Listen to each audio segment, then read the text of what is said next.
a lot of discussion over the last week or so about this Clinton book, Clinton Cash, by Peter Schweizer.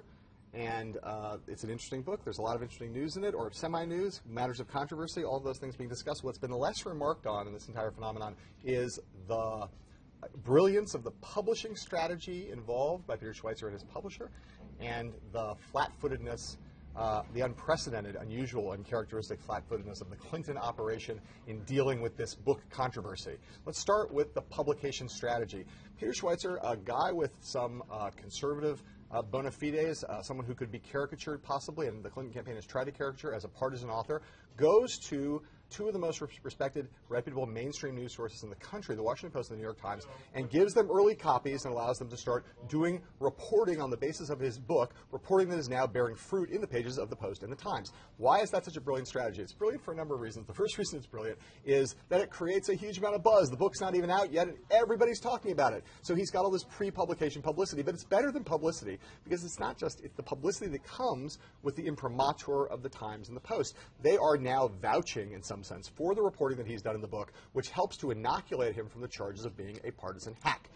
That's super important because that is the key to what the Clintons do to book authors. And if you go back and look at the history of how Clintonia, Greater Clintonia, stretching back to the Bill Clinton era, all the way through the Hillary Clinton era in New York, her campaign in 2008, the way the campaign deals with books is as follows. They get leaked copies of the books before anybody's seen them, and then they set about discrediting those books before the books even come out. They did this to Gail Sheehy in the late 90s when she wrote about Hillary Clinton. They did it to Carl Bernstein when he wrote about Hillary Clinton in 2008. They did it to Jeff Gerth from the New York Times when he wrote about Hillary Clinton in 2008, and to many, many, many other book authors.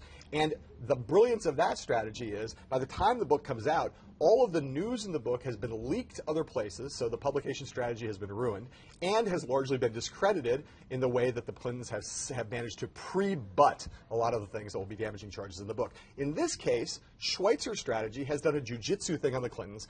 He's done to them what they normally do to authors, and there is an incredible brilliance in that, and also an incredible lameness on the part of the Clintons and the Clinton team. And that is the thing that's most striking to a lot of people in politics these days who know the Clinton playbook. People from inside Greater Clintonia, people who worked on the 92 campaign, the 96 campaign, the 2000 Senate race, the 2008 presidential race, they are all sitting there, the ones who are not involved with this effort now, and they are aghast and shocked and wonder what is going on Team Clinton, that they didn't have copies of this book, they seem to be surprised by it coming out, and now find themselves not playing offense, not trying to kill the book in the crib, but trying to contain a brush fire that seems like at this moment it could consume Hillary Clinton's campaign.